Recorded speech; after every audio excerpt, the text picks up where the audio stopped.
Hey, so tonight we're going to talk about something most history books kinda gloss over. The lives of women who worked in Victorian brothels. I know, sounds weird for a bedtime story, but honestly, it's a fascinating slice of forgotten history about real women just trying to survive. Oh, and if you're enjoying these stories, I'd really appreciate a like or subscribe. Super curious where you're all listening from, so drop a comment with your location and what time it is there. Always blows my mind how people are falling asleep to this all over the world.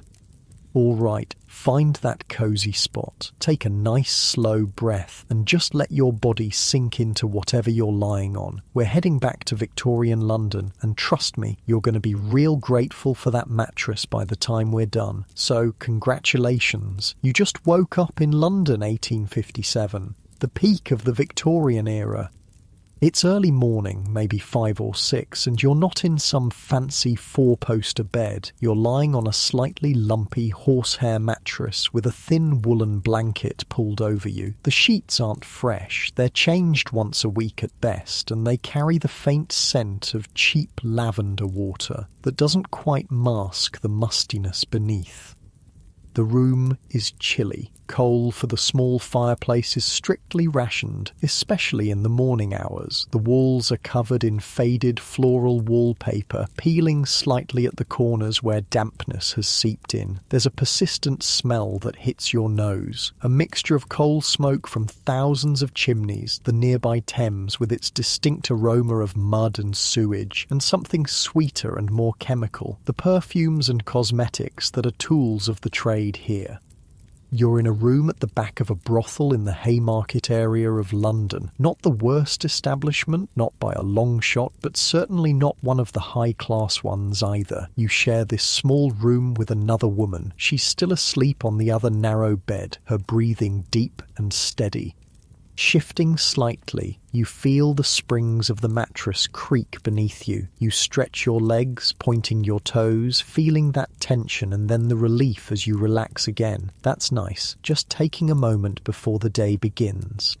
Outside, London is already awake. You hear the clip-clop of horses' hooves on cobblestones, the rattle of cart wheels, and the first street vendors beginning their calls. "Fresh bread," someone shouts from a few streets away. The voice echoes between the tall buildings.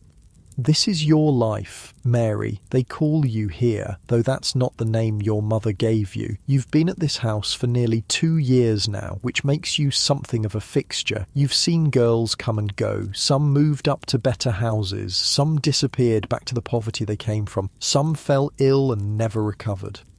You sit up slowly, letting the blanket pool around your waist. The floorboards are cold against your bare feet as you reach for the woolen shawl hanging on the bedpost and wrap it around your shoulders. Nice and snug, that feels better.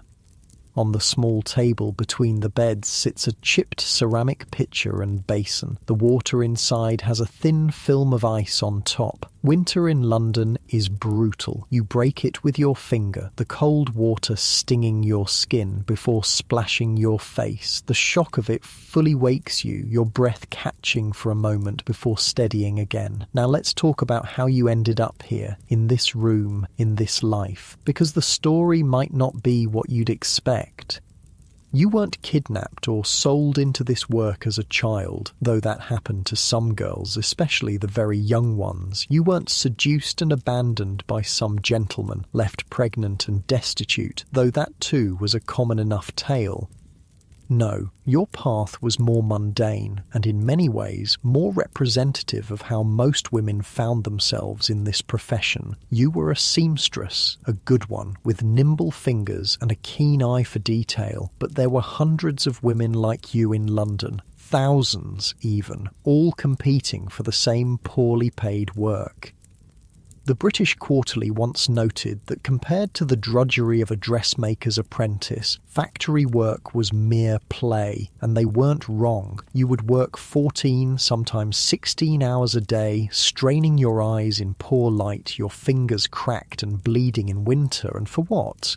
Starvation wages that barely kept a roof over your head.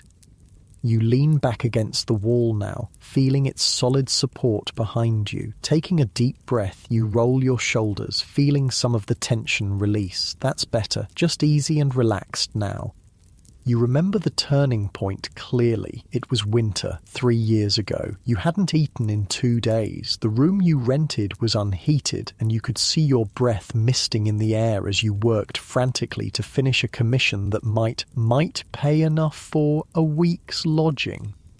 Your fingers were so numb you kept pricking them with the needle, leaving tiny spots of blood on the fine white linen. A girl you knew, Jane, came to visit. You'd worked together once. She looked different, healthier, better fed, wearing a wool dress that, while not fashionable by upper-class standards, was clean and warm and well-made. She brought food, actual hot food, a meat pie still steaming in its wrapping, and sat with you while you devoured it, trying not to seem as desperate as you felt. "There's a place," she said finally, "a house off Haymarket. The madam is strict but fair. No funny business, no cruelty, 2 meals a day and a decent bed. Medical checks weekly." She paused, watching your face. "You'd make in a night what you make in a week here, Mary. And you wouldn't be killing yourself with this." She gestured at the pile of sewing. You didn't answer right away. You'd been raised properly, in a God-fearing home, but your parents were dead, your brothers scattered to the winds seeking work, and here you were slowly starving to death 1 stitch at a time. The weight of that memory settles over you, and you feel yourself sinking a little deeper into the mattress. Your breathing slows naturally, in and out, just like that. The house is starting to wake up around you. You hear footsteps on the stairs, heavy ones, probably Mrs. Winters, the housekeeper. There's the clatter of coal being shoveled, a fire being lit downstairs in the parlour where the customers wait. The scent of coffee drifts up.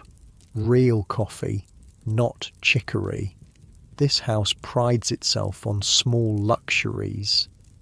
Your roommate stirs, mumbling something in her sleep before turning over. Lily, she's called here. She's younger than you by a few years, maybe 19 to your 24, with auburn hair that the gentleman seemed to fancy. She came from a factory in Manchester, she told you once.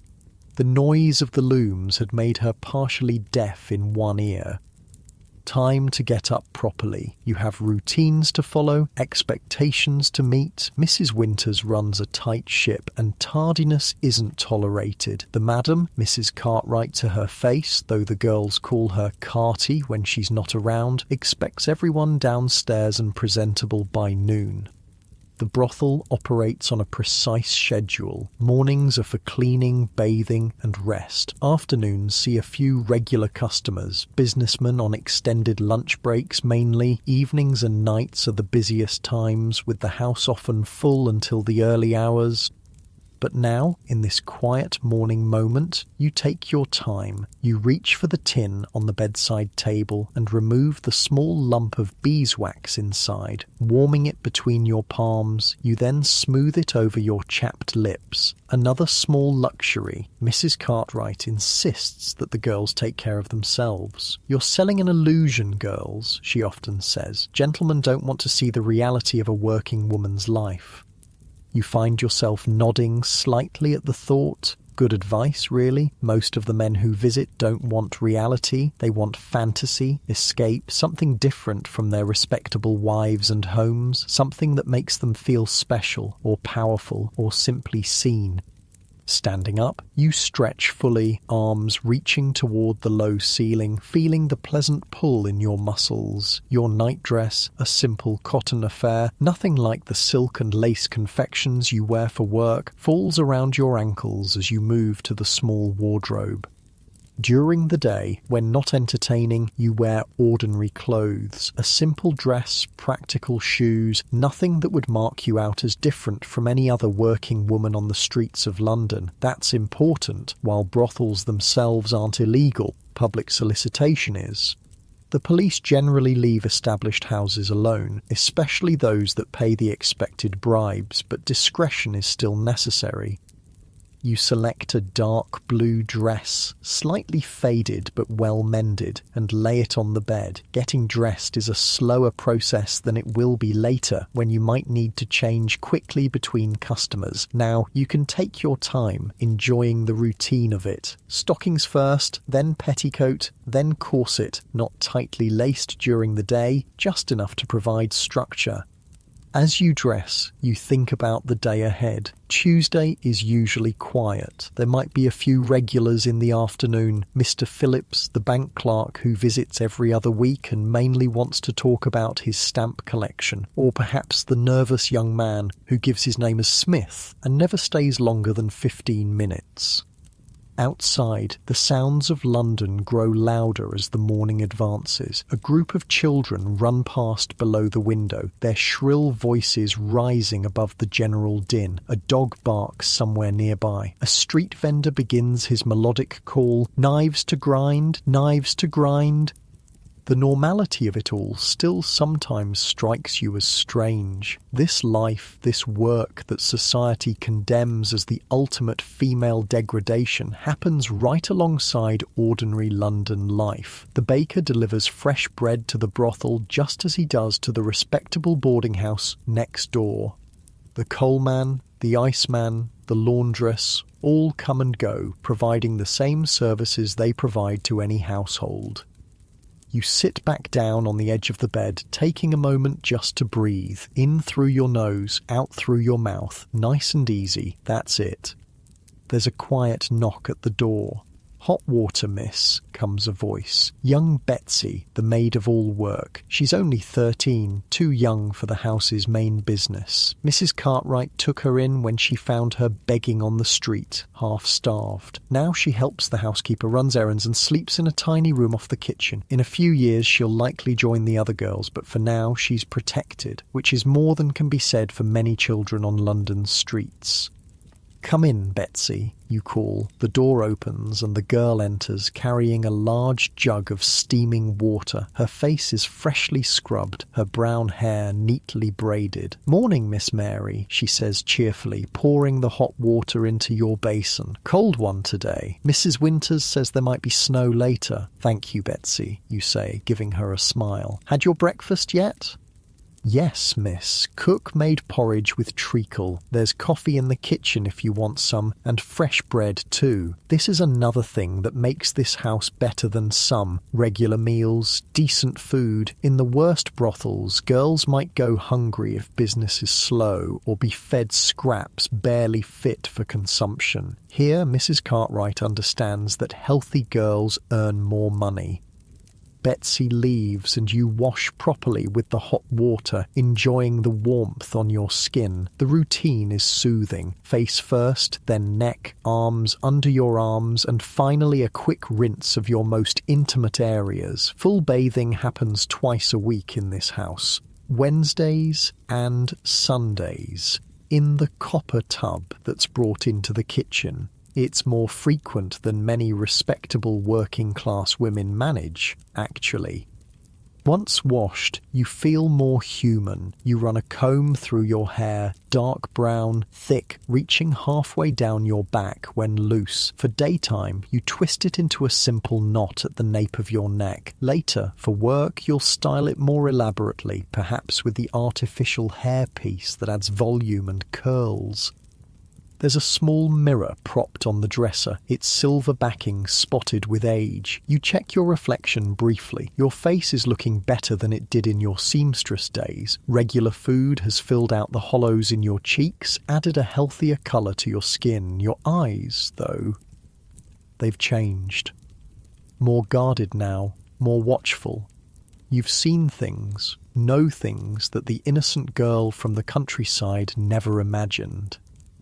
You shake off the moment of reflection. No use dwelling on such thoughts. Instead, you focus on finishing dressing, lacing your boots with practiced fingers, each movement precise and familiar. Settling into the rhythm of the task, your breathing naturally slows, in and out, steady and calm. fully dressed now. You're ready to face the day. Your first task will be breakfast, then helping with the general cleaning of the house. Each girl has assigned duties. Yours include dusting the parlour and polishing the glasses in the small bar area. Mrs. Cartwright believes idle hands lead to trouble, so even when not entertaining customers, the girls are kept busy. Lily finally stirs properly, sitting up with a yawn. "Morning," she mumbles, pushing her tangled hair from her face. "What time is it?"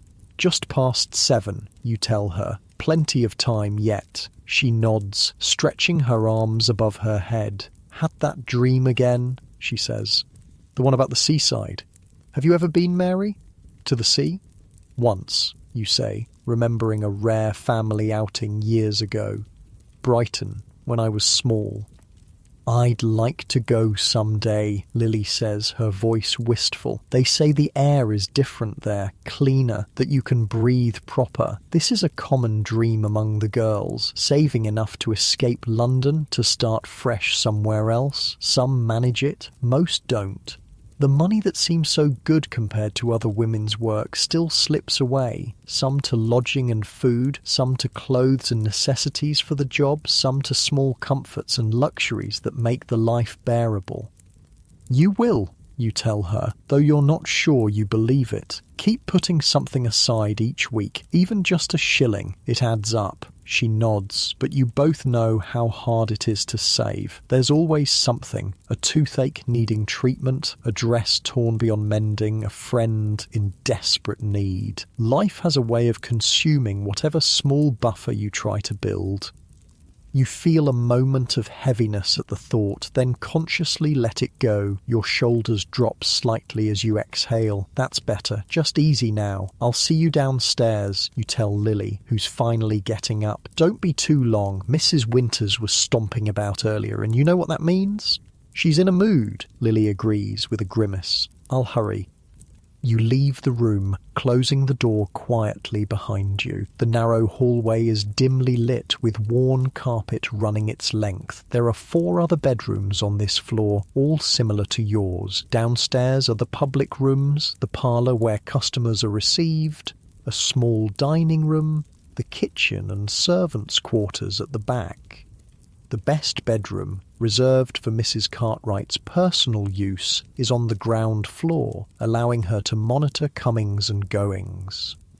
The house itself is narrow but tall, squeezed between similar buildings on a side street. It's respectably maintained on the outside, with clean curtains in the windows and a freshly painted door. Nothing identifies it as a brothel. There's no red light, no obvious sign. Customers know to come here through word of mouth, through discreet advertisements in certain publications, through the network of cab drivers and hotel porters who receive commissions for directing gentlemen this way.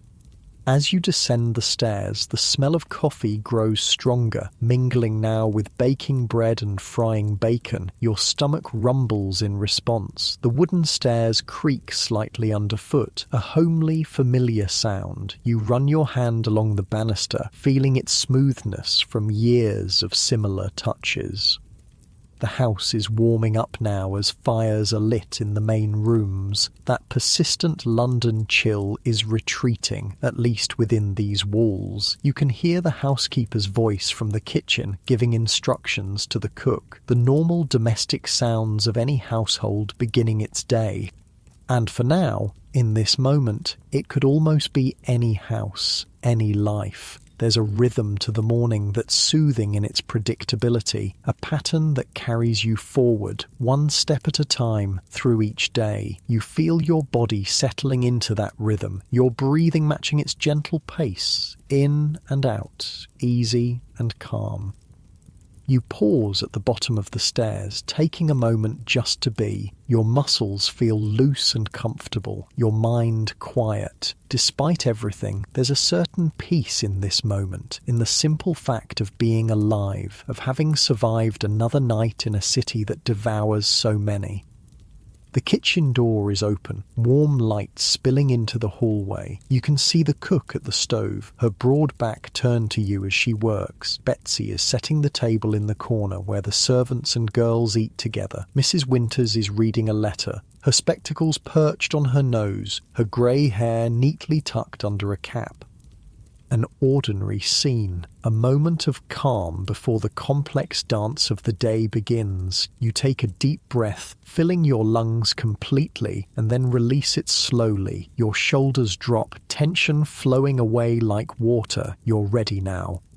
You step forward into the kitchen's warmth, into the mingled scents of coffee and bread and wood smoke, into the quiet chatter of the beginning day. There's bacon frying in the pan, its rich aroma making your mouth water slightly. Your stomach gives another little rumble of anticipation. "Morning, Mary," says the cook without turning around. She has an uncanny ability to identify each person by their footsteps. "Sleep well?" "Well enough," you answer, moving to help Betsy with the table settings. The routine of it is comforting, the familiar weight of the plates, the precise arrangement of the cutlery. Your hands move automatically while your mind drifts, pleasant and unfocused. Outside, London continues to wake. A church bell rings in the distance, marking the hour. Voices call in the street, vendors, neighbours, children. The endless symphony of the city rises and falls like breath, in and out, like waves at that seaside Lily dreams of visiting. Rising and falling, a gentle rhythm that carries you along as you sink deeper into the familiar patterns of the day, your body relaxed and comfortable, your breathing steady and slow as you move around the warm kitchen, helping prepare for breakfast with the others. The smell of fresh bread grows stronger as the cook takes a loaf from the oven, its crust golden brown and crackling slightly as it cools. The kitchen table is large and rectangular, scarred with years of use. 8 chairs are squeezed around it, enough for the 5 girls currently working in the house, plus Mrs. Winters, Betsy, and cook. Mrs. Cartwright takes her meals separately in her private sitting room, maintaining the distance that she believes necessary for proper management. You slip into your usual chair, feeling the smooth, worn wood beneath you. The seat has been polished by years of use, shaped by countless bodies before yours. There's something comforting about that continuity, that shared experience across time. You settle in, feeling the solid support beneath you. Cook brings over a large pot of porridge, setting it in the centre of the table with a satisfying thud. It's good porridge, thick and creamy, made with milk rather than water, sweetened with a spoonful of treacle, another of the small luxuries that marks this house as a cut above the most basic establishments.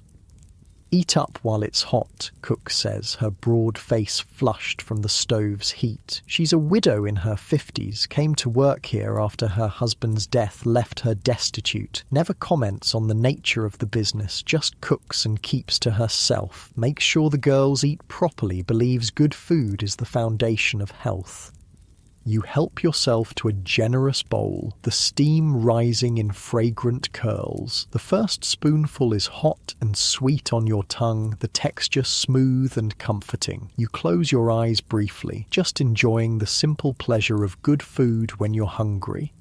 The other girls filter in gradually. First Emily, a petite blonde who's been here about 6 months. Then Sarah, older than most at nearly 30, with a no-nonsense attitude and a surprising talent for numbers. She helps Mrs. Cartwright with the accounts. Last is Josephine, the newest, still adjusting to the life, her eyes often red from private tears.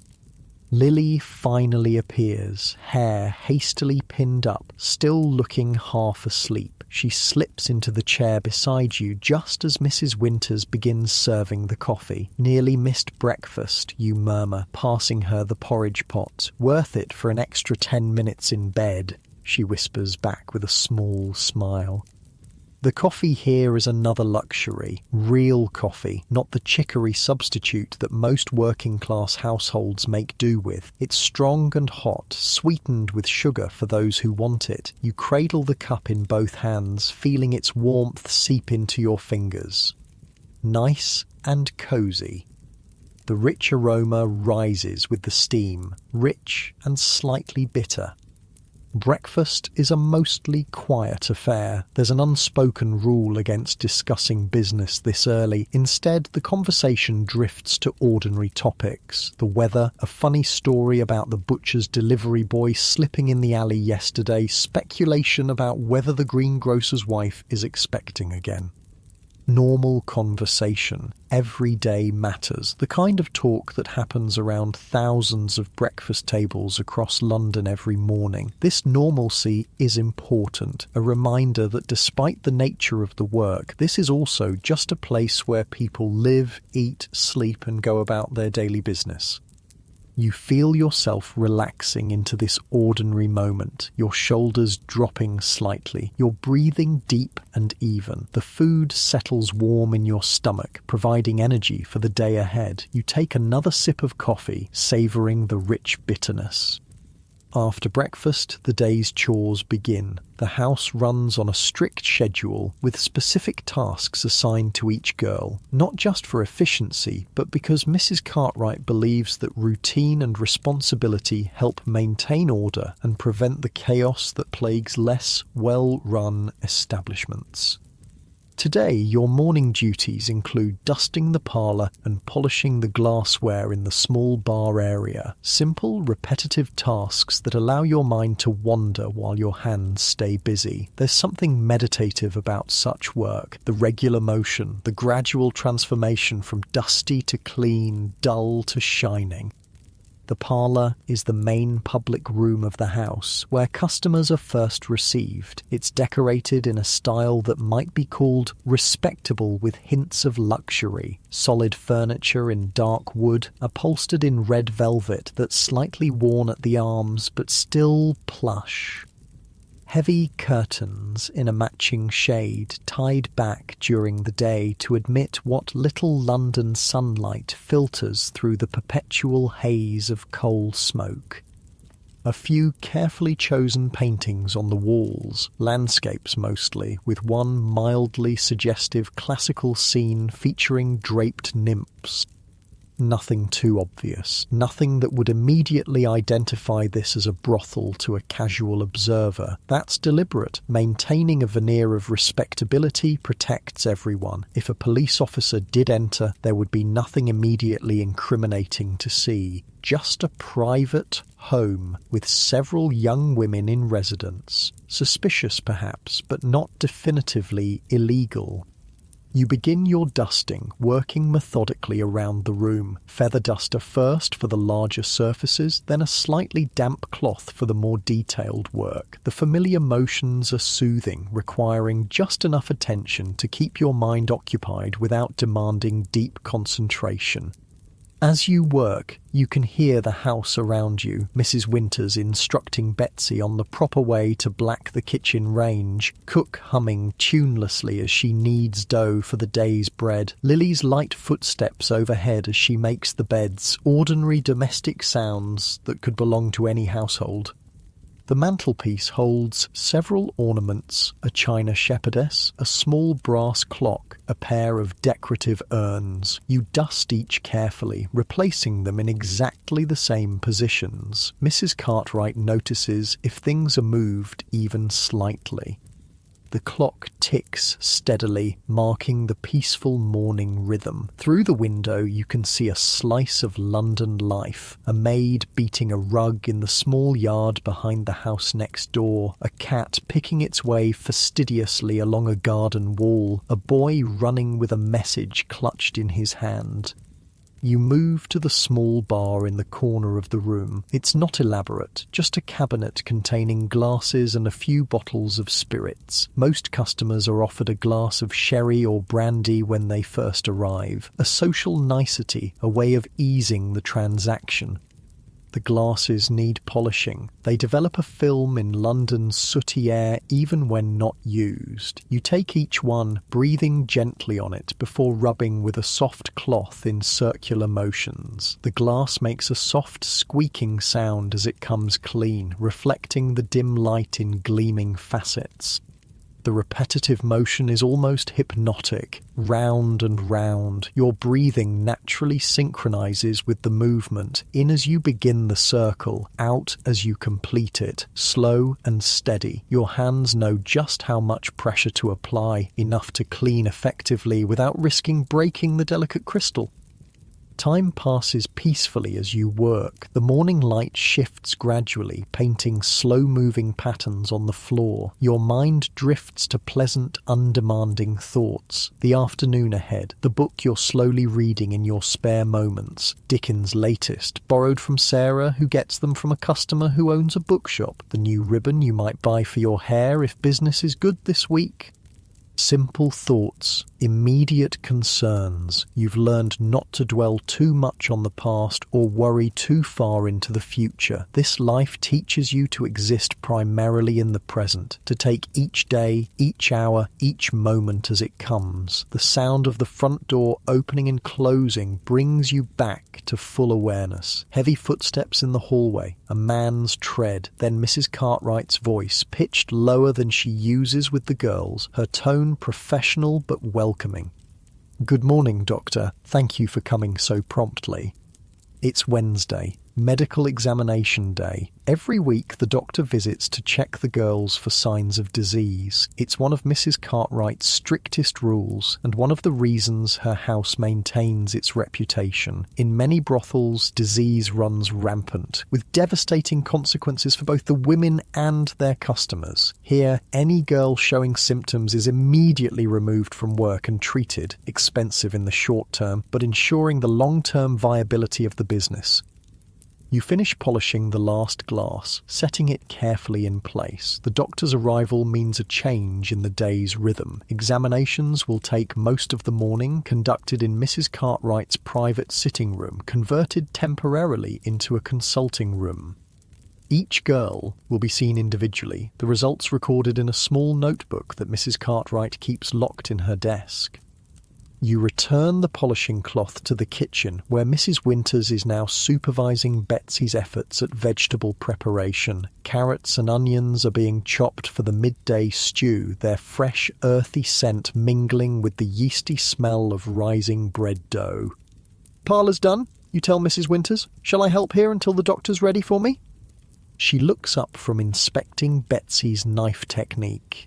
"No need. He's seeing Josephine first, then Lily. You've time for your washing if you want. Personal laundry is done individually, each girl responsible for her own intimate items. The house laundress comes only for sheets, towels, and larger pieces. So once a week, usually on Wednesdays before bathing, you wash your personal things, the cloths used for monthly courses, undergarments, stockings. You collect your basket from the small cupboard off the kitchen and carry it through to the scullery at the back of the house. It's cooler here, with a stone floor and a large sink. You pump cold water into a copper basin, then add a kettle of hot water from the range to take the chill off. The physicality of washing is satisfying. The rhythmic movement of hands in water, the transformation of soiled to clean. You work methodically, rubbing soap into the fabric, working it with your fingers, rinsing thoroughly. The water turns cloudy, tiny soap bubbles catching the light in rainbow colours. This quiet, necessary task gives you time to think. The doctor's visit always prompts reflection. It's a reminder of the risks of this life, the diseases that can ravage a woman's body, bringing pain, disfigurement, and eventually death. You've seen it happen to others, a persistent cough that gets worse, not better, suspicious sores that don't heal. The telltale signs that mean a girl will soon disappear from the house, usually to one of the charitable hospitals if she's lucky, or to suffer alone if she's not. So far, you've been fortunate. careful. Mrs. Cartwright insists that certain precautions are taken with all customers, not foolproof, but better than nothing, and the weekly examinations catch problems early when they can still be treated. Still, you know this luck cannot last forever. Few women survive more than a few years in this profession without contracting something. It's a calculated risk, weighing the certainty of starvation in more respectable work against the possibility of disease in this one. You wring out the last piece, a cotton chemise, twisting it firmly to remove excess water. The muscles in your forearms flex with the motion, a pleasant sensation of strength and capability. Your hands, despite the harsh soap and water, are still relatively soft and smooth, another necessity of the work. Customers don't want to feel calloused hands on their skin. Carrying the damp laundry, you head out to the small yard behind the kitchen. A clothesline stretches from the house to a post near the wall, and you hang your things carefully using wooden pegs to secure them against the breeze. The air is cold but dry, good drying weather if the threatened snow holds off.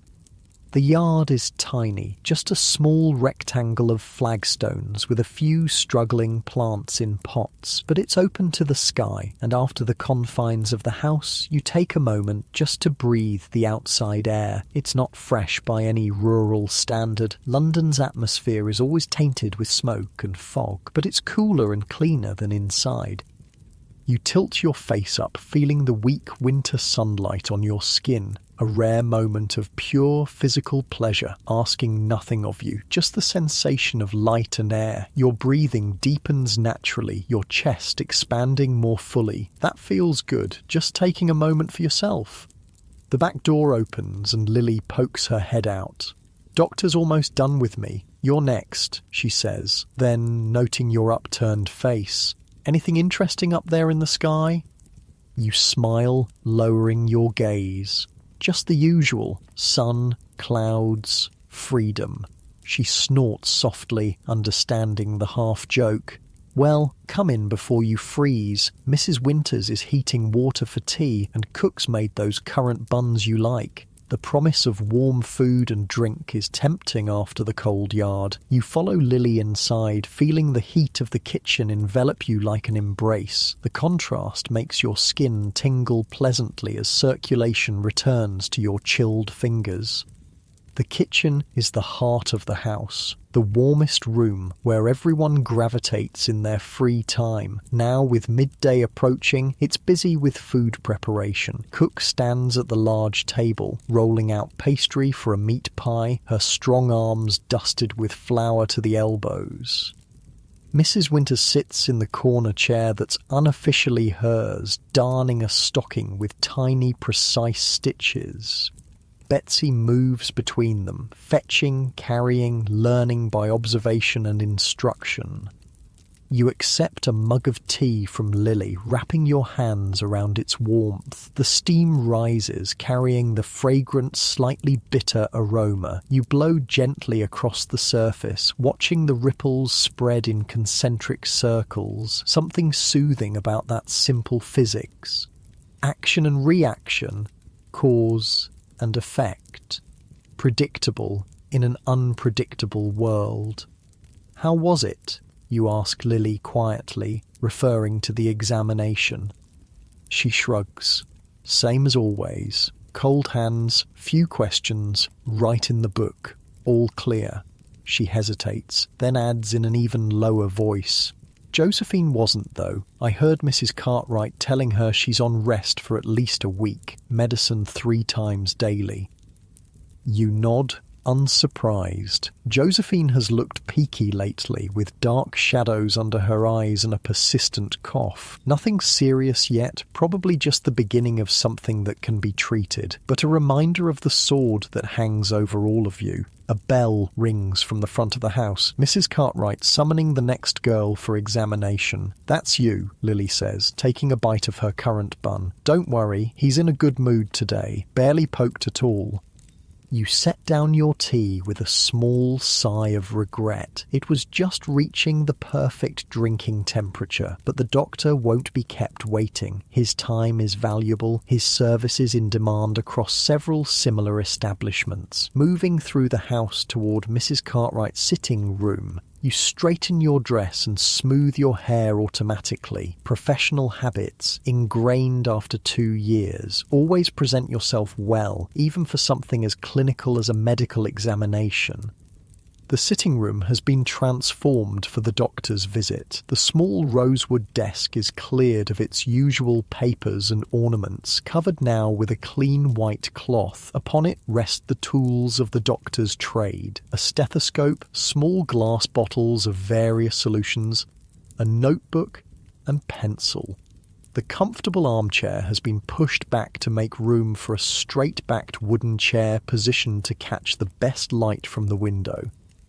Dr. Harrison is a man of about 50 with greying hair and a neat beard. Unlike many doctors who serve this industry, he doesn't treat the women with contempt or unnecessary roughness. His manner is professional, his touch clinical rather than punitive. He wears a wedding ring and once mentioned children attending university. You sometimes wonder what his respectable family would think of his work with women like you.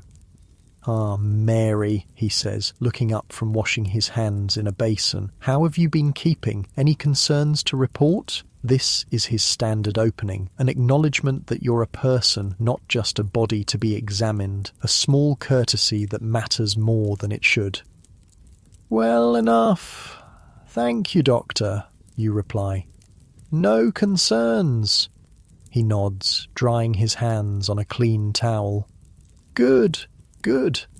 Well then, shall we proceed?" Mrs. Cartwright sits discreetly in the corner, present as a chaperone, and to record the results, but positioned so as not to observe the actual examination, another small dignity in a situation that could easily lack any. The examination itself is brief but thorough. Breathing, heart rate, examination of the throat and eyes, then the more intimate check, quick and impersonal, his touch protected by thin gloves. You've learned to detach yourself during this part, to think of other things. The book, waiting in your room. The taste of the currant bun you'll have when this is over. The feel of sunshine on your face in the yard. "All appears to be in order," he says finally, stepping back and removing his gloves. "Continue as you are." He makes a note in his book, then nods to Mrs. Cartwright, who rises and escorts you to the door. In the hallway she murmurs, "Send Sarah in next, please," before returning to the room. The examination leaves you feeling slightly hollow, as it always does, not because of any pain or discomfort, there was none, but because of the reduction of your person to a collection of bodily functions to be assessed and judged. Necessary, yes, for your own protection as much as anyone's, but still, there's an emptiness that follows. You return to the kitchen, deliver the message to Sarah, and reclaim your cooling tea. The solid mug feels good in your hands, grounding you back in your body after the clinical disconnection. You take a long sip, then reach for one of the currant buns. It's still slightly warm. The currant's plump and sweet against the bland background of the dough. The clock in the hallway strikes 12, noon already. The morning has passed quickly, as it usually does on busy days. Soon the house will shift into its afternoon mode. There might be customers as early as 1 o'clock, businessmen taking extended lunch breaks, mostly. Regular clients who know the quieter hours mean more attention and less waiting. You finish your tea and bun, brushing crumbs from your dress. There's time for a quick visit to your room before the afternoon begins, a chance to check your appearance, perhaps change into something slightly more suitable for receiving customers than your morning work dress. The stairs creak familiarly underfoot as you climb to the upper floor. The house has settled into its midday quiet, that brief lull between morning chores and afternoon business. Even the sounds from outside seem muted, as if the whole street is taking a collective breath. Your room welcomes you with its familiar shapes and scents. Small, yes, and sparse by wealthy standards, but still yours in a way few spaces have been. The bed where you began your day, the small chest where you keep your clothes and few possessions, the window that offers a limited but precious view of sky above the rooftops. You catch sight of yourself in the small mirror, cheeks slightly flushed from the kitchen's warmth, hair still neat from morning brushing. You look ordinary, just a young woman in a simple dress, indistinguishable from thousands of others walking London streets. Nothing marks you visibly as what society would call fallen. No scarlet letter, no visible sign of moral judgment. This thought brings a small, wry smile to your lips. The hypocrisy of it all still strikes you sometimes, how the same society that condemns women like you creates the conditions that make this life necessary, then supplies the customers who make it profitable. But philosophical musings won't get you through the afternoon. You open the chest, considering what to wear. Not the finest things, those are saved for evening when the wealthier customers come, but something a step above the plain work dress. You select a blue dress with slightly more fashionable lines, made of cotton rather than wool, with a touch of lace at the collar, respectable enough not to alarm, attractive enough to entice. Changing is quick. You're practiced at dressing and undressing efficiently. The fresh dress feels good against your skin, the fabric lighter than the sturdy work dress. You check your hair, adding a few pins where needed, and pinch your cheeks lightly to bring colour to them. No cosmetics yet. Those, too, are saved for evening. Daytime customers expect a more natural look, in keeping with the fiction that this is somehow a spontaneous encounter rather than a business transaction. Ready now, you sit on the edge of the bed for a moment, just breathing slowly and deeply, in through your nose, out through your mouth, preparing yourself mentally for the shift from private person to professional. The separation between the two is important, a protective boundary that helps preserve some core of self amid the demands of the work. Your body feels relaxed, your mind clear. The bed supports you comfortably as you sit, your weight sinking slightly into the mattress. That connection to the physical world, the solid reality of objects, of sensations, helps center you. You run your hand over the blanket beside you, feeling its slightly rough texture against your palm. Real, present, now. From downstairs comes the sound of the front door opening, then closing. Voices in the hallway, Mrs. Cartwright's professional welcome, a man's deeper tones in response. The afternoon has begun. You rise from the bed, smoothing your dress one last time, a final deep breath, filling your lungs completely before releasing it slowly. Your shoulders drop as the air leaves you, tension flowing away like water. You're ready now. The door handle is cool under your fingers as you pull it open. The hallway stretches before you, the stairs leading down to where life continues its complex dance. Each step feels deliberate as you move forward, your breathing steady and even, your posture balanced and controlled, just like that, easy and calm. You descend into the afternoon, into whatever it may bring, your mind settled into the present moment. The wood of the banister is smooth beneath your trailing hand, polished by countless similar journeys. The house creaks and settles around you, a living thing with its own rhythms and patterns. You become part of that pattern, flowing with it rather than against it, each breath matching its gentle pulse. Nice and easy. That's it, moving forward one step at a time into the continuing day. The parlour is already occupied when you reach the bottom of the stairs. Mrs. Cartwright stands near the fireplace, one hand resting elegantly on the mantelpiece as she speaks to a visitor. The man has his back to you, middle-aged by the look of his posture, dressed in a well-cut but not ostentatious dark coat. A businessman, most likely. You pause in the doorway, waiting to be acknowledged.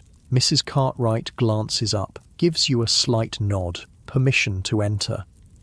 "Ah, and here is Mary now," she says smoothly. "Mary, this gentleman was just asking after some pleasant company for an hour or so." The visitor turns, revealing a face that matches your initial impression, around 45, with greying hair at the temples and the weathered complexion of someone who spends time outdoors. His expression is polite, but slightly awkward. A new customer, then. "How do you do, sir?" you say, dropping a small curtsy. Not too deep, just enough to show proper manners. Your voice is different now, a touch softer, slightly more refined than your natural speech, the professional voice, learned through observation and practice. "Charles Wilson," he introduces himself, bowing slightly in return. Probably not his real name. Many customers use aliases, but that hardly matters. "Would you care for some refreshment, Mr. Wilson?" Mrs. Cartwright asks, gesturing toward the small bar you polished earlier. "A glass of sherry, perhaps, or brandy if you prefer. It's part of the ritual. This offer of a drink creates the illusion of a social call rather than a commercial transaction. Most men accept, using the time to assess the women and settle their nerves if they're new to the house." "Sherry would be most welcome," he says, and Mrs. Cartwright moves to pour it, her movements graceful and assured. You take the opportunity to study him more carefully. His clothes are good quality, but show signs of wear. A businessman doing well enough, but not extravagantly so. His hands reveal more, slightly roughened, with clean but trimmed nails. Someone who works with his hands sometimes, despite the business attire. A merchant, perhaps, or a shop owner who still helps with stock. Mrs. Cartwright hands him the glass of amber liquid, then excuses herself with practiced discretion. "I'll leave you two to become acquainted. The blue room is available when you're ready." And with that, she slips from the parlour, closing the door softly behind her. Now, it's just the two of you, standing a few feet apart in the quiet room. The fire crackles gently in the grate, sending shifting patterns of light across the walls. Outside, you can hear the muffled sounds of London, a cart passing, voices calling, the distant whistle of a train. "Please, sit down," you say, gesturing to one of the armchairs by the fire. "Make yourself comfortable." He does, perching somewhat stiffly on the edge of the seat. Nervous, then, you take the chair opposite, arranging your skirts with a practiced motion, not too close, giving him space, not appearing too eager. The dance has its steps, its rhythm. "Is this your first visit to Mrs. Cartwright's establishment?" you ask, though you already know the answer. He takes a sip of sherry before responding. "Is it that obvious?" You smile, just slightly. "Not at all. I simply haven't had the pleasure of your company before, and I know all our regular visitors." This seems to relax him somewhat. He leans back a little in the chair, the stiff line of his shoulders softening. "Yes, it's my first time. A business associate recommended the address, said it was respectable." That word again, respectable, so important in this society, this time. The thin veneer that makes the unacceptable acceptable, that allows men like Mr. Wilson to visit places like this without having to acknowledge what they're really doing. Mrs. Cartwright runs a very proper house, you agree. You'll find everything here is conducted with discretion and good taste. He nods, takes another sip of his sherry. You notice his hand is steadier now. The initial awkwardness is fading as the familiar social patterns assert themselves. For all its illicit nature, this interaction follows rules that are comfortingly predictable. "And you, Miss Mary, was it? Have you been here long?" It's a common question. Part curiosity, part assessment of your experience level, part attempt to make this feel like normal conversation. "Nearly 2 years, you answer. The truth, in this case. No need for elaboration. The conversation continues in this vein for several minutes. Light, impersonal topics, the weather, the recent exhibition at the Crystal Palace, a vague discussion of his business as an importer of tea and spices. Nothing too personal, nothing too revealing. Just enough to establish a minimal connection to ease the transition from strangers to what comes next. You observe him as he speaks, noting the details that will help you provide what he's seeking. His manner is restrained but not cold. His gaze meets yours steadily, without the furtive quality some men have. He seems lonely, perhaps, a widower or a man whose wife has been long ill. Someone seeking not just physical release, but human warmth. As he finishes his sherry, you sense the moment has come. The preliminary conversation has served its purpose. Now the real business must be addressed. "Would you care to continue our conversation somewhere more private, Mr. Wilson?" you ask, your voice gentle. He sets down his empty glass, nods. "Yes, I believe I would." You rise from your chair, feeling the smooth muscle movement in your legs, the slight adjustment as you find your balance. The fire has warmed the room nicely, and your body feels loose and comfortable. You extend your hand to him, not a demand, just an offer. "This way, then." He takes your hand briefly as he stands, then releases it. You lead him from the parlour, through the hallway and up the stairs. The blue room is on the first floor, a designated room for daytime visitors that isn't any girl's personal space. It's simply decorated but comfortable, with a large bed, a washstand and a small chest of drawers containing the necessary supplies. The transaction itself is unremarkable. Mr. Wilson is polite, not rough, grateful for the warmth and attention. He stays for the full hour he's paid for, though the physical act takes only a small portion of that time. The rest is spent in quiet conversation, his head resting on your shoulder, your hand stroking his hair gently. This too is part of what he's purchased, the illusion of intimacy, of being cared for. When the time is up, Mrs. Cartwright has a clock that chimes in the hallway, eliminating the need for awkward reminders. He dresses quickly, but not hurriedly. There's a dignity in his movements, an attempt to maintain propriety even in this most improper of situations. "Thank you," he says simply as he prepares to leave. He presses a small additional coin into your hand, a tip, a token of appreciation. "You've been very kind." "It was my pleasure," you respond, the professional phrase coming automatically. But in this case, it wasn't entirely untrue. As customers go, Mr. Wilson was considerate, clean, and uncomplicated. In this life, that counts as a good encounter. You show him to the stairs, where Mrs. Winters appears as if by magic to escort him the rest of the way down. The housekeeper will see him out discreetly, ensuring he doesn't encounter anyone coming in. Maintaining the illusion of privacy and exclusivity is important for the house's reputation. Once he's gone, you return to the blue room. Now comes the part of the job that customers never see, the cleaning up, the preparation for the next visitor. You strip the used sheet from the bed efficiently, bundling it for the laundry. From the chest, you take a fresh one, shaking it out with a practiced flick before smoothing it over the mattress. The pillowcase is changed too, the used one added to the laundry pile. At the washstand, you clean yourself thoroughly with the cloth and water provided. This is important, not just for hygiene, but for your own sense of separation between encounters. Each customer remains distinct, each interaction contained. There's a certain ritual to it that helps maintain boundaries.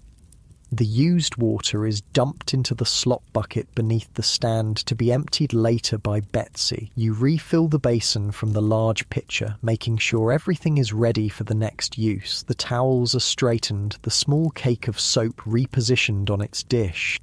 Finally, you check your appearance in the mirror hanging over the chest. Your hair is slightly mussed. You fix it with a few deft movements of your fingers. Your dress has a small wrinkle where Mr. Wilson gripped it. You smooth this away with your palm. Your face looks back at you, unchanged, the same eyes, the same mouth, still you. This moment of quiet after a customer leaves is oddly peaceful, a pause between acts, a breath between words. You allow yourself to simply stand there for a moment, feeling the solid floorboards beneath your feet, listening to the house's small sounds. The ticking of the clock, the distant clatter from the kitchen, the muffled voices from downstairs. Your breathing falls into a natural rhythm, in through your nose, out through your mouth. Your shoulders drop slightly as tension releases. This too is part of the work, learning to let go, to not carry one encounter into the next. Easy now, that's it. The hallway clock strikes 3, the afternoon advancing. You gather the bundle of used linens and leave the blue room, pulling the door closed behind you. The laundry goes down the back stairs to the scullery, where it joins the growing pile for the laundress who comes tomorrow. In the kitchen, you find Lily and Emily sitting at the table, sharing a pot of tea. They look up as you enter. "Wilson?" Lily asks, pushing a clean cup toward you. "New one, isn't he?" You nod, pouring yourself some tea. Seems decent enough. Widower, I think. Tea merchant. This kind of exchange is common, sharing information about customers, especially new ones. It's partly gossip, partly practical. Knowing what to expect from each visitor makes the work easier, safer. "Better than my afternoon," Emily says with a grimace. Old Mr. Peterson again, same as always, wants to talk about his collection of snuff boxes for 45 minutes, then 5 minutes of the most mechanical, well, you know, and always smelling of those horrible lozenges he sucks. You smile sympathetically, settling into a chair with your tea. The sturdy wooden seat feels good beneath you, supporting your weight after standing. At least he's quick about that part. "Small mercies," Emily agrees with a rueful laugh. This camaraderie is one of the unexpected benefits of the life. There's a solidarity among the women here, a shared understanding that creates bonds despite the competitive nature of the work. You can speak freely with each other in a way that would be impossible with outsiders. No need to explain, to justify, to defend. Just acceptance of the reality you all share. The kitchen is warm and comforting after the cooler blue room. Cook is preparing vegetables for the evening meal, the rhythmic sound of her knife against the cutting board creating a soothing background to the conversation. The smell of baking bread fills the air. The second batch of the day for tonight's dinner. You take a sip of tea, feeling its warmth spread through your chest. It's good tea, another of the house's small luxuries. Mrs. Cartwright understands that well-fed, comfortable girls earn more and create fewer problems. The food here is plain but plentiful. The small comfort sufficient to create loyalty. "Anyone else booked for this afternoon?" you ask, reaching for a slice of the seed cake that sits on a plate in the centre of the table. Lily shakes her head. "Quiet day. Sarah had someone earlier, and Josephine's still resting after what the doctor said. Mrs. Cartwright's in her office doing the accounts." A quiet afternoon is no bad thing. The real business happens in the evenings anyway, when the regular customers come after their offices close, or the occasional gentleman seeks entertainment after an evening at his club. Afternoons are often slower, more unpredictable. You break off a small piece of the seed cake, appreciating its dense, slightly sweet texture. Cook has a way with these simple foods. Nothing fancy, but well made with good ingredients. The caraway seeds add a distinctive flavour, aromatic and slightly spicy. "I might go out for a bit then," you say after finishing your cake. "Need to get some hairpins and writing paper. Anyone want anything from the shops?" Running small errands during quiet periods is allowed, even encouraged. Mrs. Cartwright believes that fresh air is beneficial and that occasional glimpses of normal life help keep the girls content with their situation. As long as you're back well before the evening begins, there's no objection.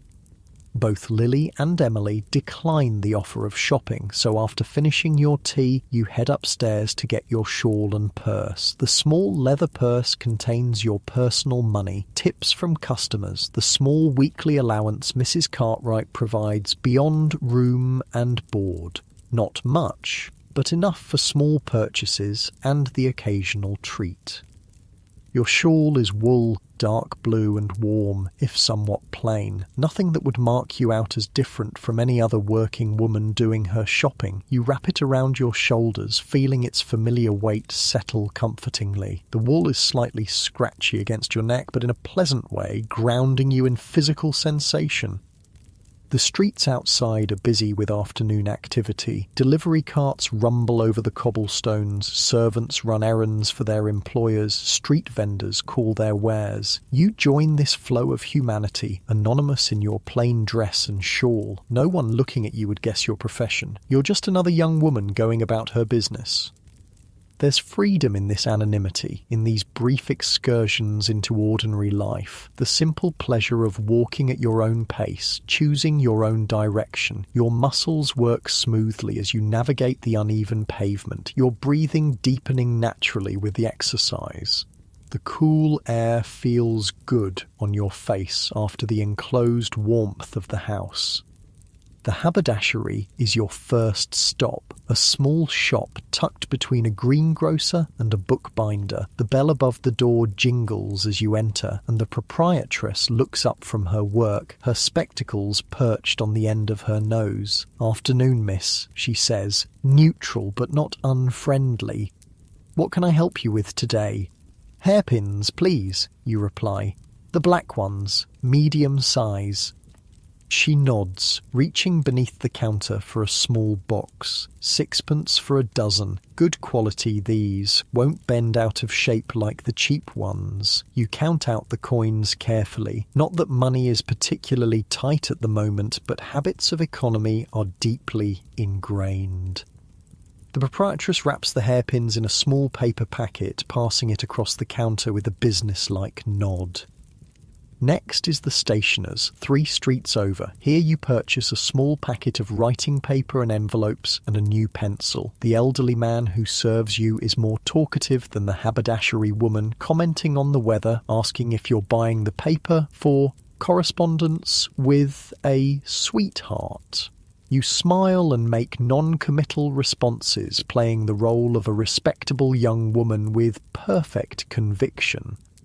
These small interactions with the outside world have their own peculiar pleasure. The pretense of normality, the brief escape from your actual circumstances. For these few minutes walking these few streets, you could be anyone, a shop girl, a governess, a daughter running errands for her family.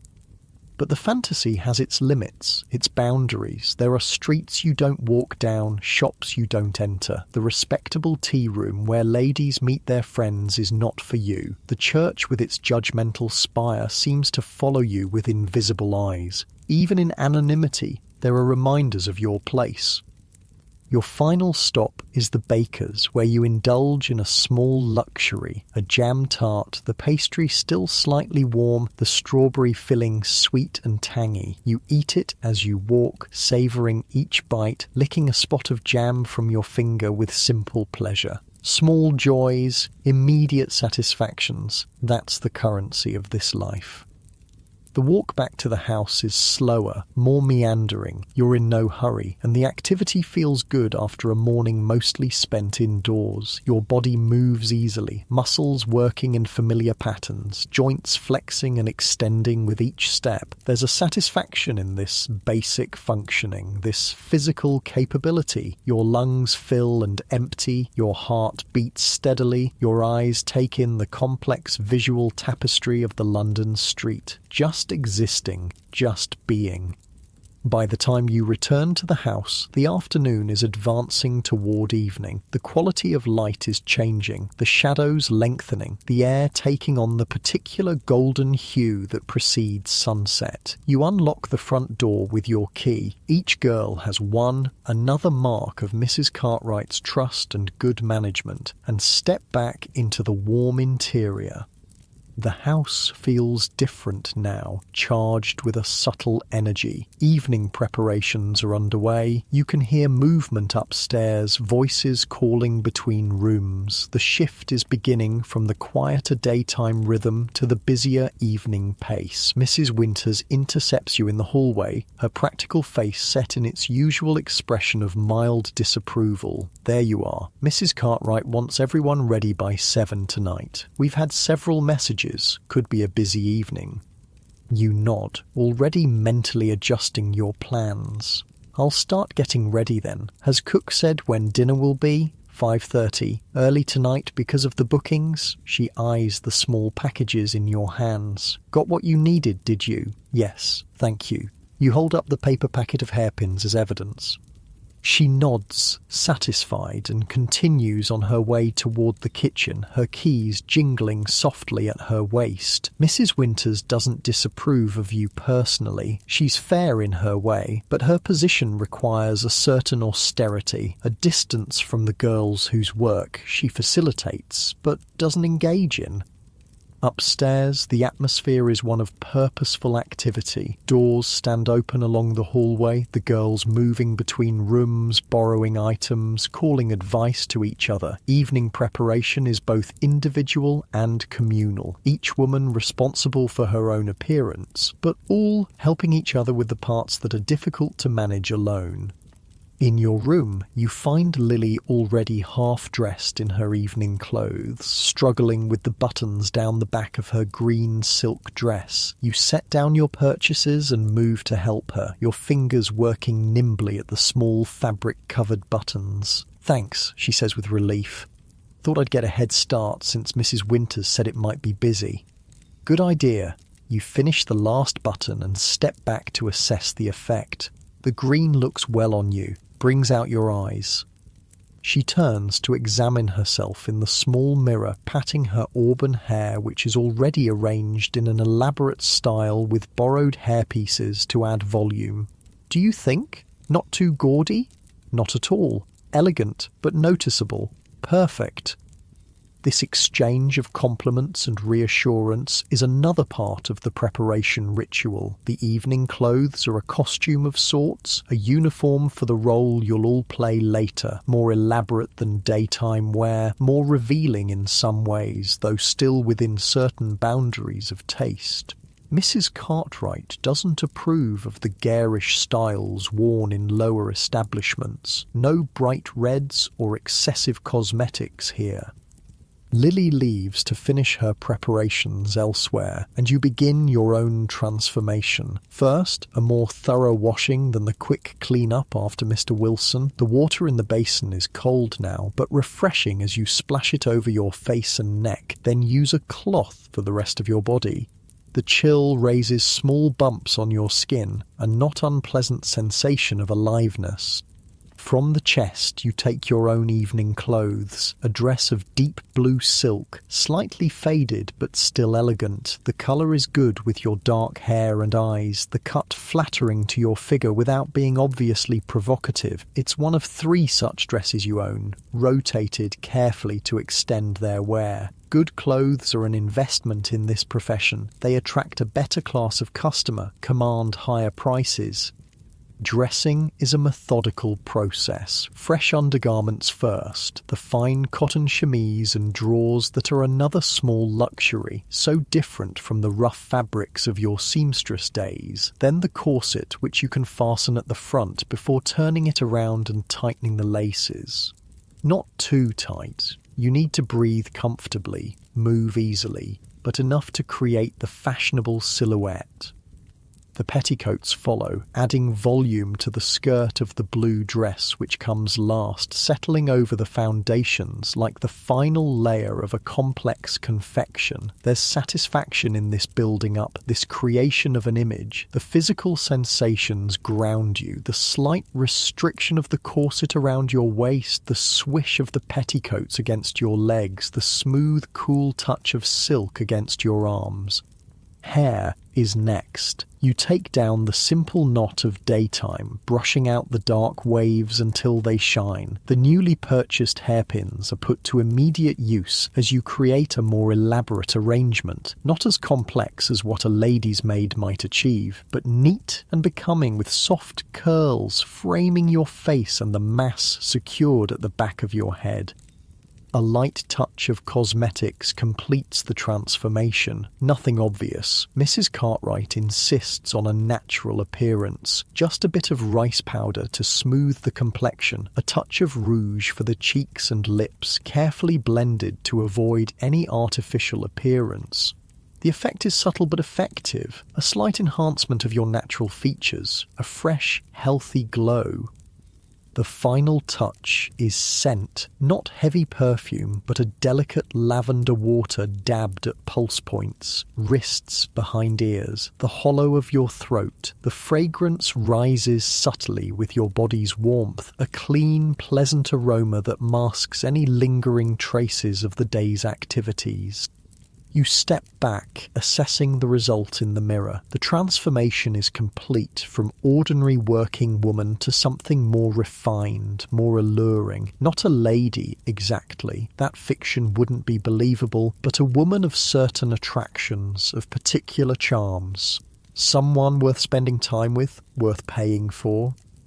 The clock in the hallway strikes 5:30. Dinner time. You make your way downstairs, the silk dress rustling softly with each step, the slight additional weight of the evening clothes changing your posture, your movement, back straighter, steps more measured. The physical difference reinforces the mental shift from private self to professional persona.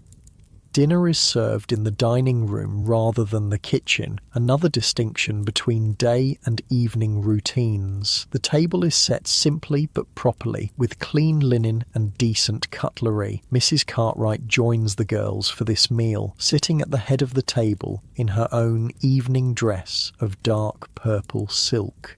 Her presence elevates the occasion, reinforces the standards she expects. The food is plain but plentiful, a hearty beef stew with plenty of vegetables, fresh bread still warm from the oven, and a rice pudding with raisins for dessert. Good, filling food to provide energy for the evening ahead. Wine is served as well, a glass each, enough to create a pleasant warmth, not enough to dull the wits. Conversation flows easily around the table. The shared meal is a moment of community before the individual work of the evening begins. You find yourself seated between Sarah and Emily, with Lily across from you. Josephine is absent, still resting on the doctor's orders. "I heard Mr. Henderson might come tonight," Emily says, breaking off a piece of bread. "Haven't seen him in weeks." Sarah nods, spearing a piece of beef with her fork. Business trip to Glasgow, apparently. His regular night would have been last Thursday. This exchange of information continues throughout the meal. Who might visit, who's been absent, which regular customers might be expected. It's partly professional preparation, partly the ordinary gossip of any workplace. The men you all service become characters in a shared narrative, their habits and preferences common knowledge. Mrs. Cartwright listens more than she speaks, occasionally correcting a detail or adding a piece of information the girls don't have. Her role is complex: employer, protector, disciplinarian, sometimes even mentor. She maintains a certain distance, but there's no cruelty in her management, no unnecessary harshness. As dinner concludes, she addresses the table at large. As Mrs. Winters may have mentioned, we have several definite bookings for tonight and likely more casual visitors. Mr. Harrington has requested Emily specifically. Mr. Lawrence and Mr. Benson are expected around 8. Both are open to whomever is available. There may be others. Several messages suggested possible visits. She pauses, her gaze moving around the table. I expect everyone to conduct themselves with their usual decorum. Remember, quality of service, not quantity, is what maintains our reputation. This little speech is part reminder, part encouragement. The subtext is clear. A busy night means good income for everyone, but standards must not slip in the pursuit of maximum profit. It's what distinguishes this house from many others, this balance between business and certain principles. As the plates are cleared by Betsy and Cook, Mrs. Cartwright rises, signalling the end of the communal portion of the evening. I'll be in my office for the next hour, then in the parlour to receive guests. Good evening, ladies. With that, she leaves, her purple silk rustling impressively as she exits. The girls remain at the table a few moments longer, finishing their wine, extending this last period of relative freedom before work begins in earnest. You sip the last of your wine, enjoying its fruity warmth as it slides down your throat. Your body feels relaxed, well-fed, prepared for what's to come. The chair supports you comfortably. The dining room's warmth envelops you like an embrace. This moment of quiet before the evening's activity has its own particular peace. Your breathing is deep and even, your mind calm and present. Just this moment, just this experience. That's all. Gradually, the girls disperse, back to their rooms for final preparations, to the parlour to arrange things just so, to the kitchen for a last cup of tea before the night begins. You remain seated for a moment longer, savouring this small pocket of stillness amid the accelerating rhythm of the house. Finally, you too rise, feeling the slight weight of the silk dress settle around you as you stand. Your muscles move smoothly, your balance adjusts automatically. The physical sensations anchor you in your body, in the present moment. You straighten your shoulders, lift your chin slightly, ready now. The evening stretches ahead, its exact shape still unknown. There will be customers, some familiar, some new. There will be the performance of charm, of interest, of desire, the physical acts that are the actual commodity being sold, the small talk and large silences, the unexpected moments of connection or alienation.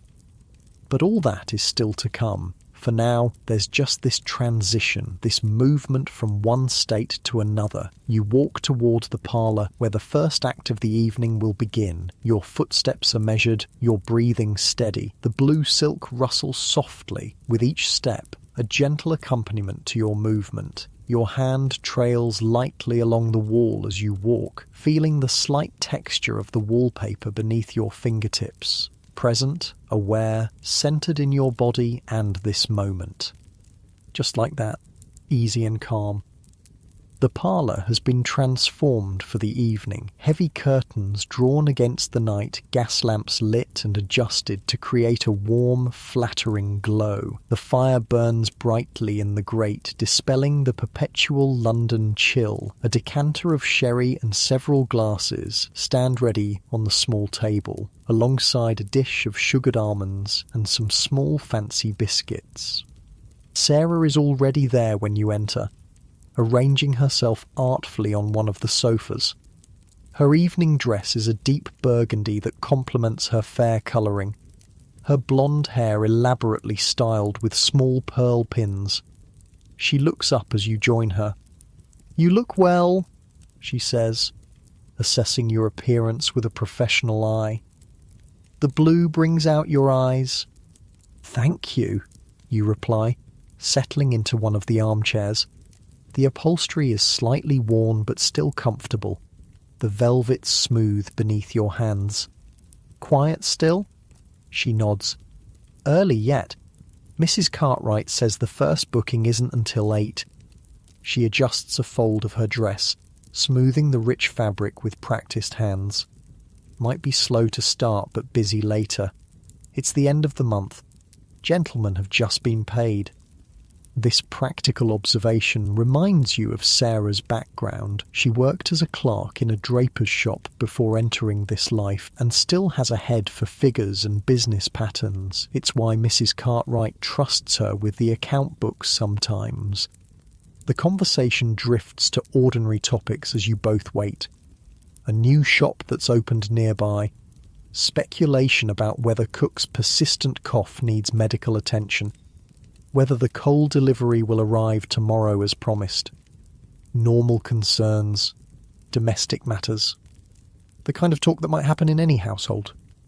Gradually, the parlour fills as the other girls join you. Emily in pale green silk that contrasts beautifully with her dark curls. Lily in her rich emerald that emphasises her auburn hair and fair skin. Even Josephine makes an appearance, though she's under strict instructions not to entertain tonight, just to sit in the parlour for company and conversation, building relationships that might lead to future business.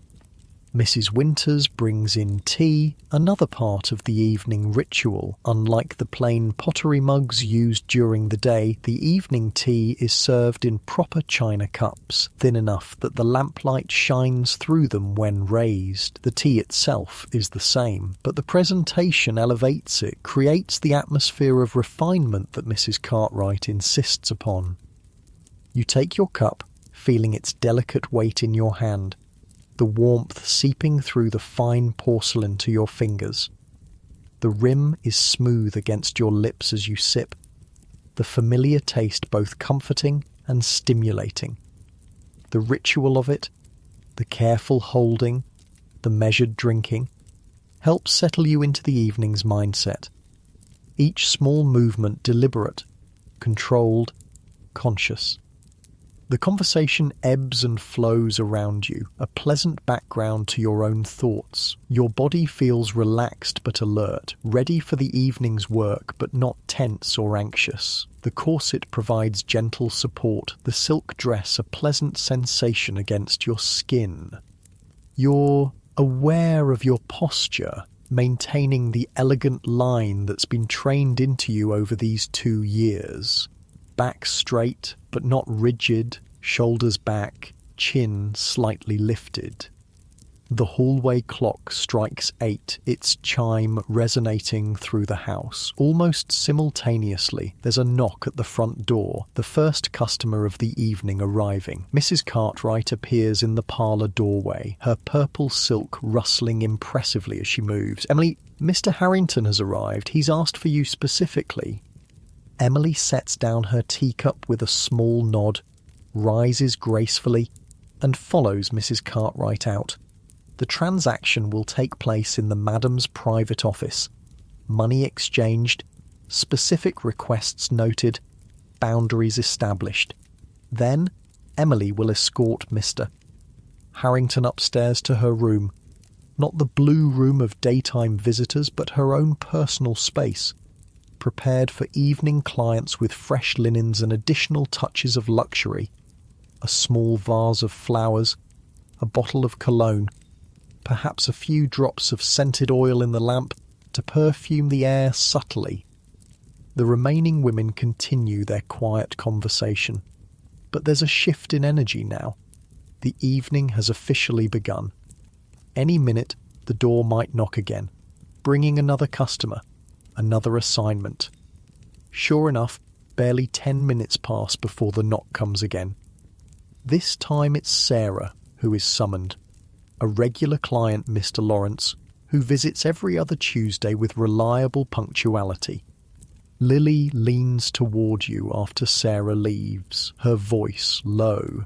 "I heard from Cook that there's a new gentleman expected tonight, apparently quite wealthy, a banker or some such. Mrs. Cartwright was quite specific about making sure the best sherry was out."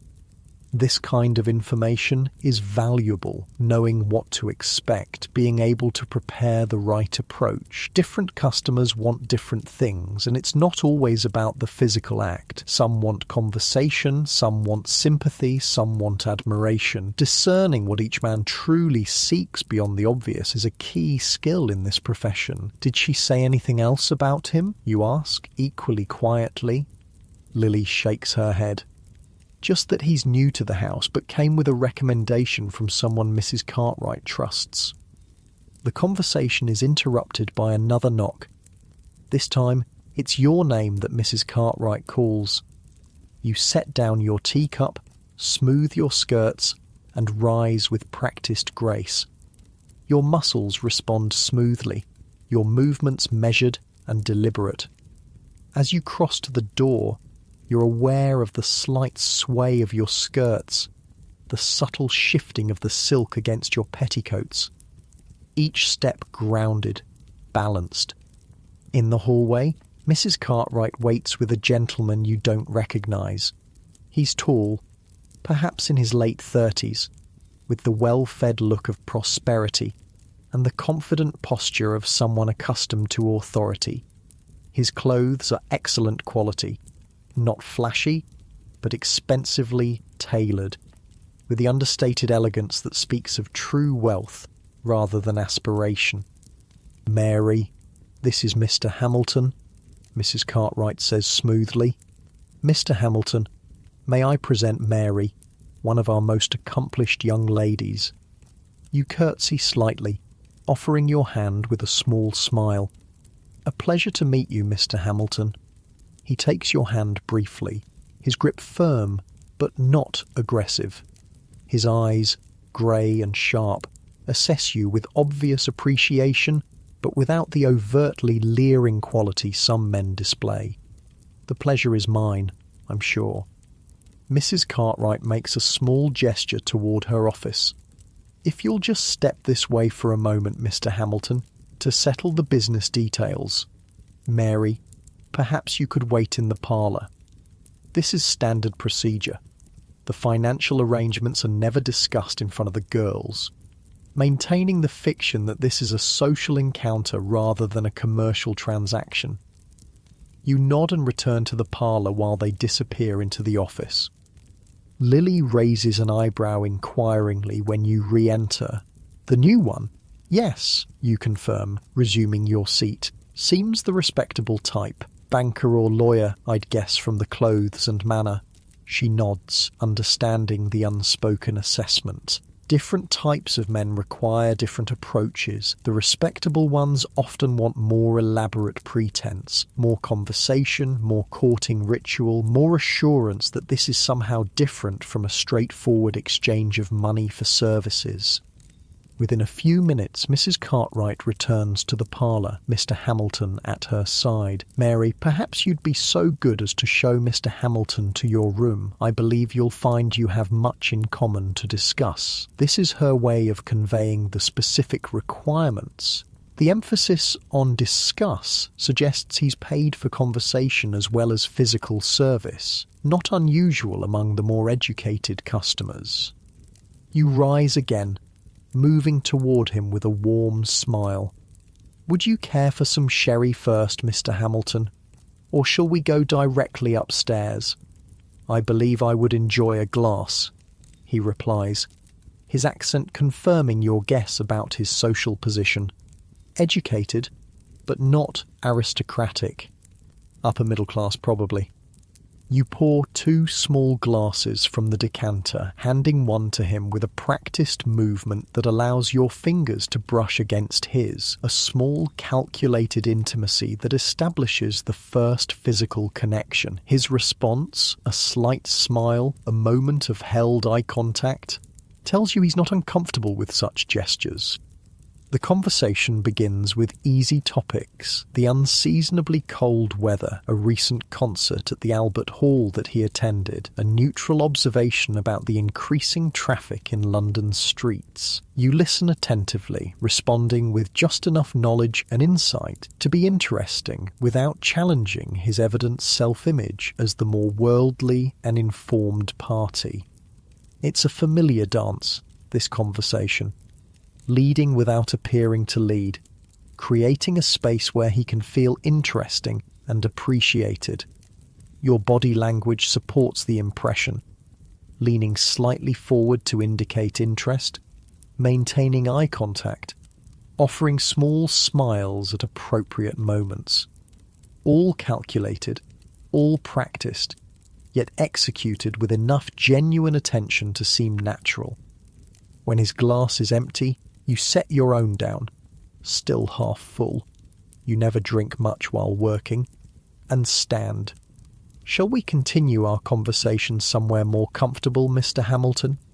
He nods, rising as well. "Lead the way, my dear." Your room is on the 2nd floor, at the back of the house. It's small but carefully arranged to create an impression of intimacy and comfort. The bed, larger and more elaborate than the one you actually sleep in, dominates the space, made up with clean linens and several pillows. A small fireplace holds a modest fire, enough to take the chill from the air. The washstand is equipped with a fresh pitcher of water, clean towels, and a bar of good soap. A screen in the corner provides a semblance of privacy for undressing. The gas lamp is turned low, creating a gentle, flattering light that softens imperfections and creates an atmosphere of warmth. A small vase of hothouse flowers, an extravagance, but one that Mrs. Cartwright considers worthwhile for evening clients, adds a touch of colour and scent. Mr. Hamilton looks around with approval. "Charming," he comments. "Quite charming." "Thank you," you reply, closing the door softly behind you. "Please, make yourself comfortable." What follows is the standard pattern of such encounters. More conversation, growing gradually more personal. The slow transition from talking to touching. The negotiation, unspoken but clear, of what will and won't happen. The physical act itself, performed with professional skill and apparent enthusiasm. Mr. Hamilton proves to be a considerate partner, not rough or demanding, mindful of mutual pleasure even in this purchased intimacy. When it's over, he doesn't immediately withdraw but lingers, an arm draped casually across your waist as you lie beside him in the rumpled bed. "You're very good at what you do," he says after a while, his voice thoughtful rather than lascivious. "Thank you," you reply simply. There's no point in false modesty or elaborate denials. You are good at this work, having learned its skills as diligently as you once learned sewing. "How did you come to be here?" he asks, his tone curious but not judgmental. "If you don't mind my asking, you seem different from what I expected." This question is not uncommon from new clients. They want to hear a story, usually one that confirms their preconceptions or satisfies some particular narrative they find appealing.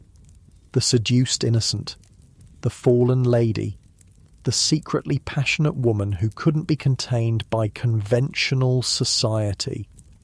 You could invent such a tale easily enough, but something about his manner, genuinely interested rather than pruriently curious, inclines you toward a version closer to truth. "I was a seamstress," you tell him, your voice matter of fact. "The pay wasn't enough to live on, not really.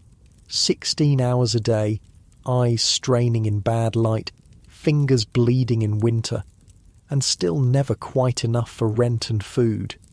You pause, feeling the memory's distant echo. "This pays better. The hours are shorter, the conditions more comfortable." He's silent for a moment, his expression thoughtful. "A rational economic decision, then?" "Yes," you agree, though not one society views rationally. This small philosophical exchange seems to interest him. He props himself up on one elbow, looking at you with increased attention. "Do you find that paradoxical? That what is essentially a market transaction is viewed with such moral condemnation?" The conversation continues in this unexpected direction, a genuine discussion of economics, morality, and gender politics. It's refreshing in its way, this treatment as a thinking being rather than merely a body. Your mind engages with the ideas, your responses revealing more of your intelligence than you typically display to customers. Eventually, the hallway clock chimes the hour, a reminder that the purchase time is coming to an end. Mr. Hamilton sighs, then smiles ruefully. "I've spent more time talking than I intended," he says, beginning to gather his scattered clothes, "though I don't regret it in the least. Nor do I, you reply honestly. It's been an unusually pleasant encounter, physically undemanding and mentally stimulating. You're welcome to return anytime. The standard farewell phrase carries more sincerity than usual. He does seem like someone who could become a desirable regular, respectful, hygienic, interesting to talk to, and presumably wealthy enough to visit often. He dresses efficiently, but without rushing, maintaining dignity in what could be an awkward transition. When he's fully clothed again, he reaches into his waistcoat pocket and produces a small additional coin beyond what he's already paid Mrs. Cartwright. For the conversation as much as anything else, he says, placing it on the small table rather than directly in your hand. A gesture that somehow feels more respectful, less transactional. Thank you, you say, not reaching for it yet. It was genuinely interesting. He nods, seemingly pleased by this response. Perhaps I'll return next week, if that would be convenient. I'd be delighted, you tell him, the professional phrase again carrying unusual truth. With a final smile and slight bow, he leaves. You hear his footsteps on the stairs, then Mrs. Winter's voice greeting him in the hallway below. She'll see him out discreetly, ensuring he doesn't encounter anyone arriving or departing. Alone now, you begin the after-customer routine. Washing, changing the linens, restoring the room to order. The physical movements are automatic, requiring little conscious thought. Your body knows this dance well. The efficient stripping of the bed, the thorough but quick washing at the basin, the smooth remaking with fresh sheets from the chest. The repetitive actions are almost meditative, allowing your mind to drift. The encounter with Mr. Hamilton was unusual enough to prompt reflection, the genuine intellectual engagement, the treatment as a person with thoughts worth hearing. These are rare in this life. Most men want fantasy, escape, physical release. They don't want real conversation, real connection. Yet it would be a mistake to read too much into it, to create a narrative of special understanding or exceptional circumstances. He paid for your time, your body, your attention, just like any other customer. That he chose to use some of that time for conversation doesn't fundamentally change the nature of the transaction. This clear-eyed assessment isn't bitter or sad, just realistic. You've survived in this life partly by maintaining such boundaries, such clarity about what is and isn't real. It protects you from the dangers of false hope, of misplaced emotional investment. The room restored to order, you check your appearance in the small mirror. The encounter was relatively gentle, requiring only minor repairs to your hair and dress. A few pins repositioned, a crease smoothed away, a touch more colour to your lips. Ready again. Before returning downstairs, you take a moment just to breathe, to centre yourself. Standing in the middle of the room, feet planted firmly on the floor, you close your eyes briefly. In through your nose, out through your mouth. Slow, deep breaths that expand your ribs against the gentle constraint of the corset. A conscious relaxation of your shoulders, your jaw, the small muscles around your eyes. This moment of deliberate stillness helps separate the encounters. Mr. Hamilton is now past. Whoever comes next is not yet present. Just this breath, this moment of being only yourself, belongs entirely to you. You feel the solid floorboards beneath your feet, the slight movement of air against your skin, the rise and fall of your chest with each breath. Present, grounded, centred. The hallway clock chimes the half-hour, pulling you back to awareness of time passing. You open your eyes, take one more deep breath, and move toward the door. The silk of your dress whispers around you as you walk, a gentle accompaniment to your movement. Your hand on the doorknob is steady, your posture balanced and poised, ready for whatever, whoever comes next. The house has taken on its full evening rhythm now. As you descend the stairs, you can hear multiple voices from different rooms, the murmur of conversation, an occasional laugh, the clink of glasses. The business is in full flow, the carefully orchestrated dance of supply and demand, desire and fulfillment, fantasy and reality playing out behind multiple closed doors. In the parlour, you find Lily alone, rearranging the sherry glasses and straightening the cushions between customers. She looks up as you enter, her expression brightening. "There you are. How was the banker man? Cook was right about him being wealthy. Did you see that gold watch chain?" You smile, settling onto the sofa beside her. He was fine, talkative, intelligent, might become a regular. She nods, understanding all the unspoken assessment in these simple phrases. "Lucky you. I had old Mr. Watson again. You know, the one with the wandering hands and the peppermint drops he's always sucking. Breathes like a steam engine, that one." This exchange of information is partly practical, partly the ordinary sharing of workplace experiences. There's comfort in it, in the unspoken understanding between women who share this particular life. No need to explain, to justify, to defend. Just acceptance of the reality you all navigate. The fire in the grate has burned down somewhat, creating a softer, more mellow light. Lily rises to add another small log, her movements economical and practiced. The fresh wood catches quickly, sending up a small flare of brighter flame before settling into a steady burn. You watch the fires dance, letting your gaze soften, your thoughts quiet. The warmth reaches you even several feet away, a gentle caress against your skin. The parlour smells of wood smoke, sherry, the subtle perfumes worn by the girls, and the lingering scent of the hothouse flowers arranged in a vase on the mantelpiece. Familiar smells, comfortable in their associations.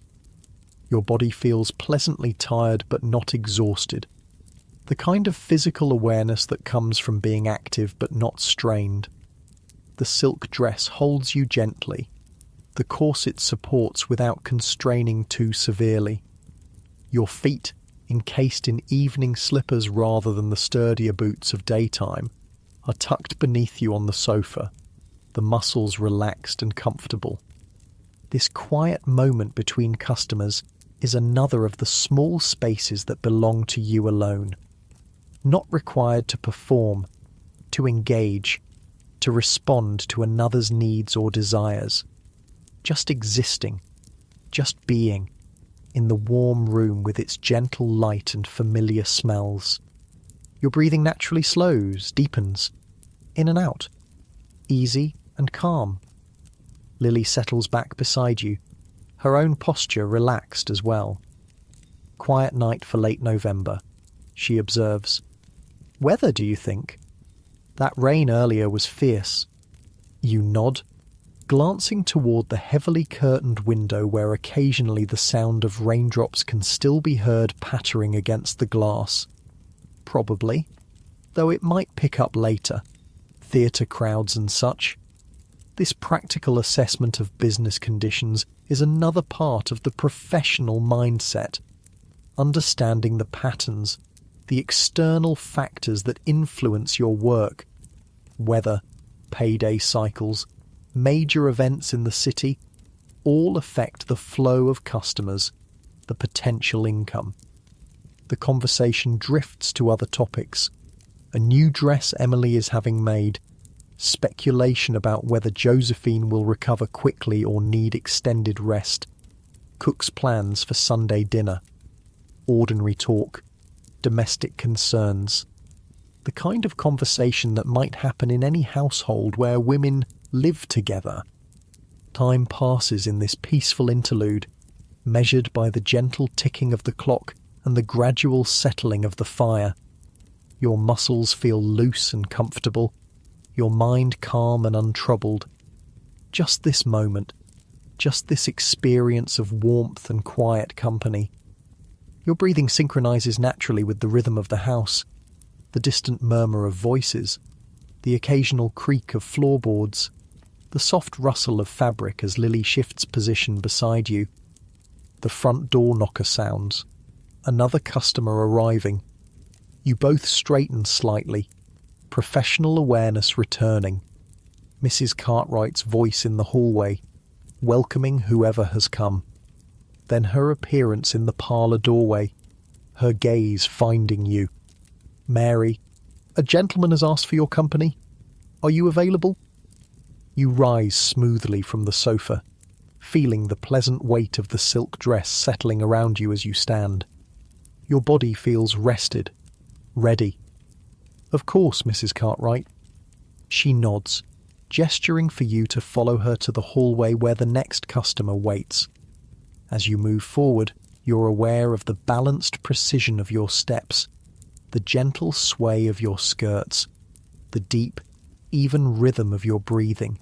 Centered, grounded, present in your body in this moment. You're ready for whatever comes next, moving with calm purpose into the continuing evening. The evening continues its measured progression, one customer following another in the carefully managed rhythm of the house. Some faces familiar, some new, some encounters brief and straightforward, others more complex. Throughout it all, you maintain the professional persona, attentive, charming, apparently delighted by each man's company regardless of the reality. By 11 o'clock, there's a natural lull. The early evening customers have departed. The later ones, those coming from theatres or gentlemen's clubs, haven't yet arrived. The house settles into a brief quietude, the girls gathering in the kitchen for a light supper and restorative cup of tea. The kitchen at this hour has its own particular charm. The main cooking for the day is done, but the large range still radiates comfortable heat. The air smells of baked bread and the beef stew from dinner, with undertones of soap from the washing up and the ever-present coal smoke that permeates all of London. Cook has gone to bed. Her day starts earliest, but has left out bread, cheese, cold meats, and a fruit tart for the girls to help themselves. You sink gratefully into a chair at the kitchen table, feeling the solid wood support your weight. The evening's activities have left you tired but not exhausted, your body aware of its exertions but not strained beyond comfort. The chair cradles you, allowing your muscles to release some of their careful control. That's nice. Just letting yourself relax a bit.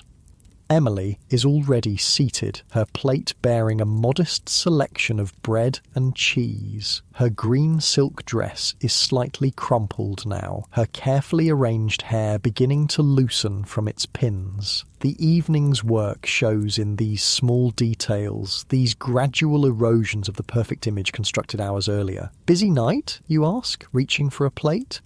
She nods, swallowing a bite of cheese. 4 already, and Mrs. Cartwright says there might be a group coming later, some gentlemen from a club dinner. Lily enters as Emily speaks, catching the last words. I heard the same. Private dining room at the George, apparently. 6 or 8 men at least, if they all come. This news prompts mixed feelings. More customers means more income, but also more work when you're already feeling the evening's effects. Still, it's what you're here for, the purpose of this life. You select some bread, cheese, and a slice of cold beef, arranging them neatly on your plate. The simple food is appealing after the evening's exertions, substantial, satisfying, no pretense or performance required in its consumption. Sarah joins you, bringing the teapot from where it keeps warm at the edge of the range. The familiar ritual of pouring follows, the steaming amber liquid flowing into cups, the offer of milk or sugar, the appreciative first sip. The tea is strong and sweet, reviving after hours of professional smiles and calculated charm. The conversation around the table is desultory, relaxed. No one has much energy for elaborate discussion or significant topics. Instead, there are small observations, minor complaints, the exchange of brief anecdotes about the evening's customers. It's comfortable, this shared understanding, this common experience that needs no explanation or justification. You feel yourself unwinding further in this peaceful interlude. The tea's warmth spreads through your chest, the food satisfies your hunger, the familiar company soothes your social self. Your breathing deepens naturally, your shoulders dropping slightly as tension continues to release. Just easy now. That's it. Too soon, the respite ends. Mrs. Winters appears in the kitchen doorway, her perpetually serious expression perhaps a touch more severe than usual. "They're here," she announces without preamble. 6 gentlemen from the club dinner. Mrs. Cartwright wants everyone in the parlour immediately. There's a collective sigh, quickly suppressed. Professional responsibility reasserts itself. Plates are set aside, teacups drained, hasty checks made of hair and dress. The brief period of relaxation recedes, replaced by the necessary focus of work. In the parlour, Mrs. Cartwright is already entertaining the new arrivals. 6 men as reported, ranging in age from perhaps 30 to 60, all in evening dress that shows signs of a lengthy dinner, slightly loosened cravats, waistcoats bearing minor stains of wine or food. Their voices are louder than the usual parlour tone, their laughter more frequent, the effects of good wine and male companionship making them less restrained than solitary visitors. Mrs. Cartwright looks up as you and the other girls enter, her expression revealing nothing but professional welcome. "Ah, here are the ladies now. Gentlemen, may I present Emily, Lily, Sarah, and Mary. I'm sure you'll find their company most agreeable." What follows is a more complex negotiation than usual. With multiple customers and multiple girls, there must be sorting, matching, agreement on who goes with whom. Some men have preferences. They like blondes or petite figures or a certain manner. Some girls have their own preferences or specialties. Mrs. Cartwright orchestrates this delicate process with practiced skill, ensuring everyone is satisfied without anyone feeling they've received less than their companion. You find yourself paired with one of the younger men, perhaps 32 or 33, with dark hair already receding slightly and a neat moustache. He introduces himself as Edward, speaking in the careful enunciation of someone monitoring their sobriety with limited success. "Delighted," he says, bowing slightly over your hand. "Absolutely delighted. And may I say, the blue of your dress is most becoming." The standard compliment is delivered with sufficient warmth to suggest he actually means it, or at least believes he does in this moment. You smile, thanking him with the practiced grace that such comments always receive. The professional machinery of your mind is already assessing, categorizing, planning the approach. Slightly drunk but not incapacitated, eager but not aggressive, probably married. There's a pale band on his finger where a ring has been recently removed. The conversation that follows is predictable in its progression. Light social topics giving way to more personal observations, the gradual introduction of flirtatious elements, the subtle transition from talking to touching. Your body performs its role automatically. The right expressions, the appropriate responses to his increasingly bold compliments, the carefully calculated physical proximity that encourages without promising too much too soon. Eventually, the moment arrives when the parlour conversation has served its purpose. Like a well-rehearsed play, all the couples reach this point within minutes of each other, pairs rising from chairs and sofas, moving toward the hallway and the stairs beyond, each girl leading her customer to the appropriate room. The encounter with Edward is unremarkable, neither particularly pleasant nor especially difficult. He's too affected by wine to prolong matters, too conventional to request anything unusual. When it's over, he falls into a light doze, his breathing deep and regular beside you in the rumpled bed.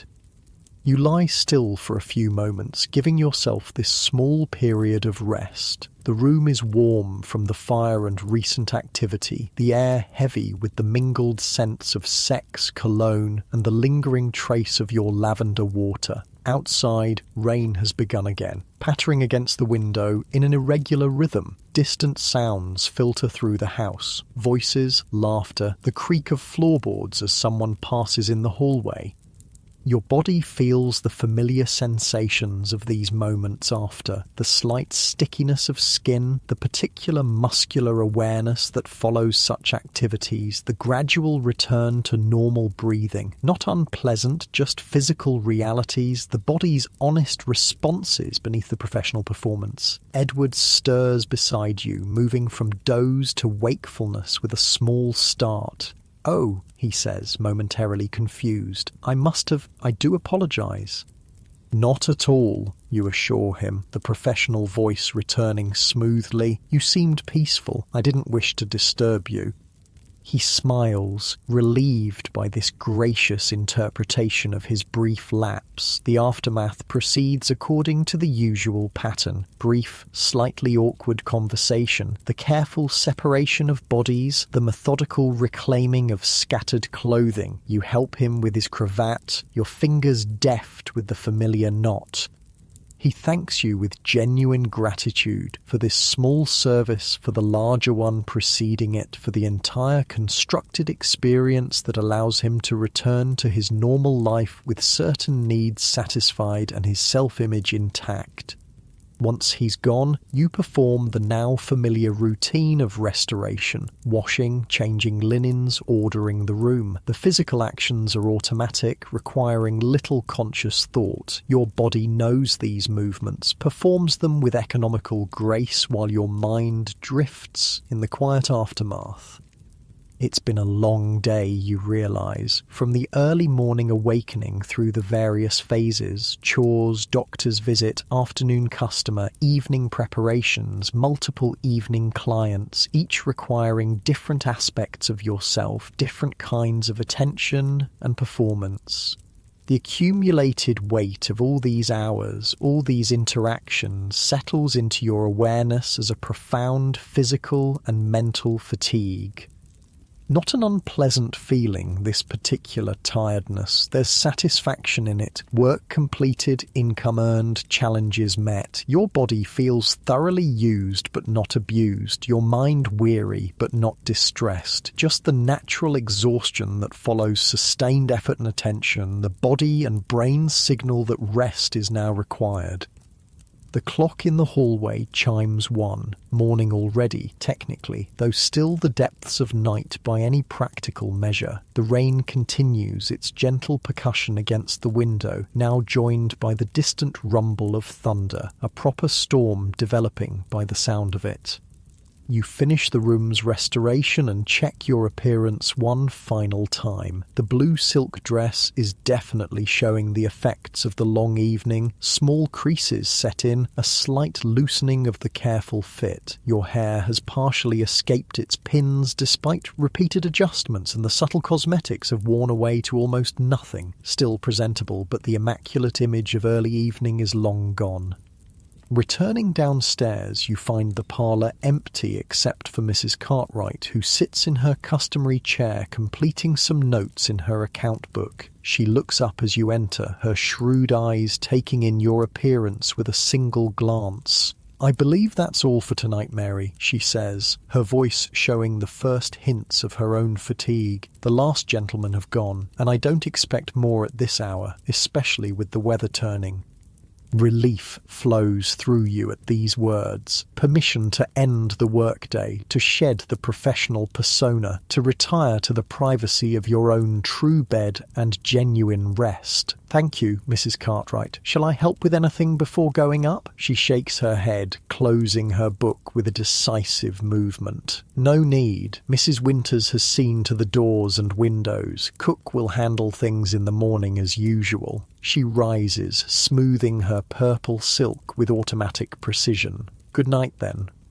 Good night, Mrs. Cartwright. This brief exchange marks the official end of the working day, the transition back to private existence. You climb the stairs to the top floor, each step requiring slightly more effort than it did hours earlier. Your body is definitely ready for rest, the accumulated fatigue of the day making itself fully known now that professional demands have ceased. The bedroom you share with Lily welcomes you with its familiar simplicity. No customers ever come here. This is purely private space, the one place in the house that belongs just to you and your roommate. The two narrow beds with their plain cotton sheets and wool blankets. The small chest where your daytime clothes and few personal possessions are stored. The washstand with its ordinary pottery basin rather